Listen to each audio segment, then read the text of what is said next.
Steve, you just tell us where the $1,400 is.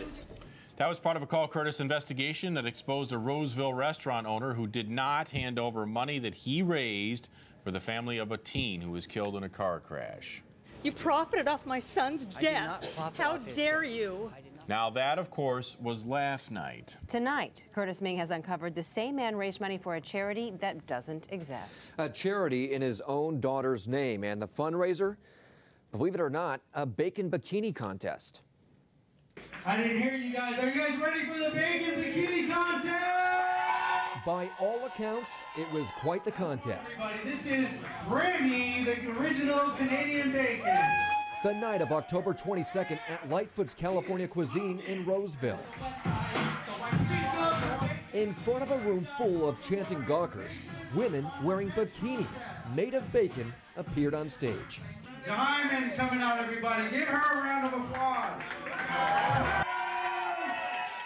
The event held right here in this room was all for charity, the Jordan Lightfoot Foundation for Juvenile Diabetes. The only problem? The charity doesn't exist. Are you Jordan Lightfoot? Yes. She's the daughter of Steve Lightfoot, the owner of the restaurant, seen here in the middle of the women in the contest. Very, very close, you guys. That night, the crowd was pushed to buy raffle tickets. It's all going for a good cause. Jordan was called up on stage to talk about the charity. I've been diabetic for almost 14 years, so I want to be able to help kids go through the struggles that I've been through. And while 19-year-old Jordan does have diabetes, she says she was shocked to learn the charity her dad says he set up in her name isn't real. Do you think he was using this fake charity to raise money for himself? I hope that's not what his intentions were, but it seems like it has been. I mean, what do you think of that? It disgusts me. It's not right. Do you feel like you got duped? Absolutely. Troy Goings was the MC that night. Let's get ready to rumble! He says he donated his time last minute after a local radio station pulled out. He thought the proceeds were going to Jordan's charity. How could somebody do that to their kid? I have 3 little girls of my own. I would never do something like this. You profited off my son's death. How dare you? Last night we showed you Tracy Dietrich confronting Steve Lightfoot. She says Steve pocketed $1,400 from a benefit he held this summer in honor of her teenage son Jared, who was killed in a car crash. Do you understand that we don't have closure for my son's death and that you made this worse for us? Steve, you're in my kitchen. Get out. Steve, you were supposed to call us It back. wasn't until we showed up to the restaurant unannounced. Just tell us where the $1,400 is. He finally agreed to come clean, admitting he spent the money. I needed it, and I used it.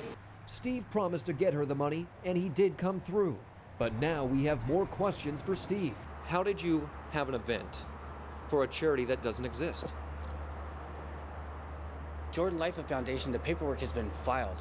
The charity does not exist according to the state. The paperwork has been filed. But you can't hold a fundraiser for a charity that is not... I did not know that. Does he lie? It sounds like he has a tendency to. Do you have the paperwork that you filed? Can you show us? That's in my other records. I have a home office. All that stuff's at the home office.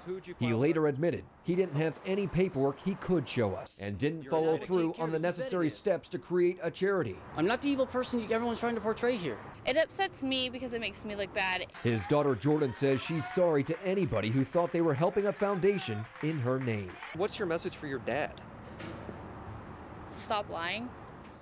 Well, Steve Lightfoot says this was all a misunderstanding. He says the money raised from the Bacon Bikini contest, $110, will be donated to the Sacramento Juvenile Diabetes Research Foundation. He plans to do that tomorrow. And a quick update about Steve's restaurant, Lightfoot's California Cuisine. It's no longer in business. With hired security, the property manager kicked Steve out last night. He left without any problems. The property manager has removed his name from all the signs outside. He and his restaurant no longer operate here, and we have no part, and he is not to be even on the property ever again. Take his name off the He says he kicked Steve out over several issues, including what we uncovered in our investigation. The station's bar, which operates on that property, is still open for business. I know Palace has a question about him in a second, but I'm just curious about the ramifications for, these fake fundraisers. You know, we asked the Attorney General's office, because you have to file with the Attorney General's office to become a charity, and they did point us to one statute. That statute says if you operate a function and you're not a legitimate charity, if you have the intent to deceive or commit fraud, they could fine you $1,000 the first time and $2,500 after that, but you have to prove that there was an intent to deceive or defraud people. And it sounds like when you aired the story, this guy got a lot of attention. A lot of people have been calling you. I've been getting a lot of phone calls today from people who had dealings with him with his business, and a lot of people are calling us employees, people who had functions at the restaurant, and they're saying he owes them money right now. Wow. Well, Okay. okay, we can expect to hear more, I'm sure. Thank you. You bet.